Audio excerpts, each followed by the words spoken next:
എന്താ കുട്ടികളെ ഈ കാണുന്നത്? ഇത് നമ്മളൊക്കെ യാത്ര പോവലില്ലേ? യാത്ര പോവാറില്ലേ? ആ, നമ്മൾ സാധാരണ ബസ്സിലും കാറിലൊക്കെ അല്ലേ പോവുക? ആ, നമ്മൾ യാത്ര പോവാൻ 3 വിധത്തിലുള്ള ഒരു മാർഗങ്ങളുണ്ട്. 3 തരം മാർഗങ്ങളുണ്ട് കേട്ടോ. ഇതാണ് ജലമാർഗം. ഏതാണ്? ജലമാർഗം. ഇതോ കരമാർഗം. ഇത് വായുമാർഗം. ആ, നമ്മൾ പുഴ അക്കരെ കടക്കാൻ, പാലൊന്നും ഇല്ലെങ്കിൽ അക്കരെ കടക്കാൻ തോണി ഉപയോഗിച്ചിട്ടാണ് പോവുക അല്ലേ? പിന്നെ കടലിൽ കൂടെ കപ്പലിലൂടെ പോകും ഇല്ലേ?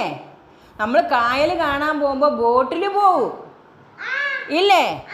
അങ്ങനെ ജലമാർഗത്തിലൂടെ യാത്ര പോകും. പിന്നെ ഇത് റോഡ്, കരമാർഗം. ഈ റോഡിലൂടെ എങ്ങനെയാ പോവുക? പറഞ്ഞോ. ഏതൊക്കെ വണ്ടികൾ?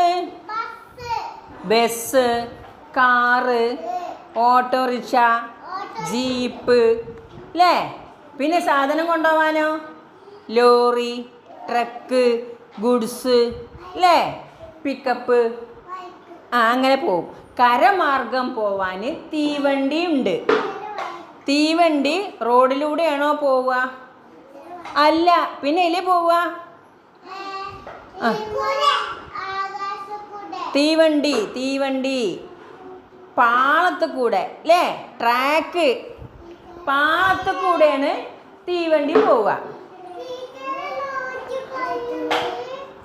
പിന്നെ നമ്മളെ രാഹുൽ ഗാന്ധിയും പ്രിയങ്ക ഗാന്ധിയൊക്കെ വയനാട്ടിലേക്ക് വന്നില്ലേ? എങ്ങനെ അവർ വന്നത്?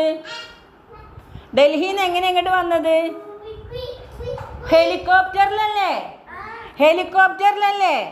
ആ, വായുമാർഗം അല്ലേ? ആകാശത്ത് കൂടെ ഇങ്ങനെ ഹെലികോപ്റ്ററിലാണ് വന്നത്. അതൊരു വായുമാർഗമാണ് അല്ലേ? അല്ലേ കുട്ടികളെ? ആ, ആണ്. എങ്ങനെ ഗൾഫിക്ക് പോവുക? ഏത് വണ്ടിയിലാണ് ഗൾഫിക്ക്? ദുബായ്ക്കും സൗദിക്കൊക്കെയോ? വിമാനത്തിലല്ലേ പോവുക? വിമാനയിലേ പോവുക? ആകാശത്ത് കൂടെ അല്ലേ? ആകാശത്ത് കൂടെയാണ് പോവുക. അപ്പം വായുമാർഗം സഞ്ചരിക്കാൻ വിമാനം, ഹെലികോപ്റ്ററൊക്കെ ഉണ്ട്. കടൽ മാർഗം സഞ്ചരിക്കാൻ, ജലമാർഗം സഞ്ചരിക്കാൻ കപ്പലുണ്ട്, ബോട്ടുണ്ട്, പുഴയിൽ കൂടെ തോണിയിൽ പോവും ഇല്ലേ?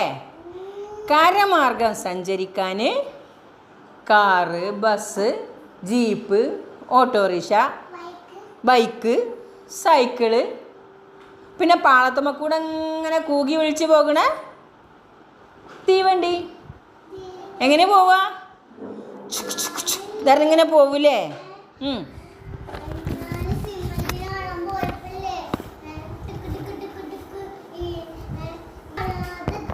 അപ്പോൾ 3 വിധത്തിലുള്ള സഞ്ചാര മാർഗങ്ങൾ നമുക്കുണ്ട്. മറക്കരുത് കേട്ടോ.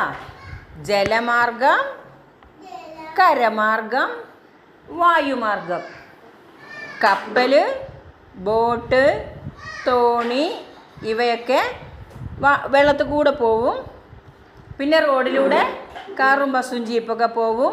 പാളത്തിലൂടെ തീവണ്ടി പോകും, ഹെലികോപ്റ്ററും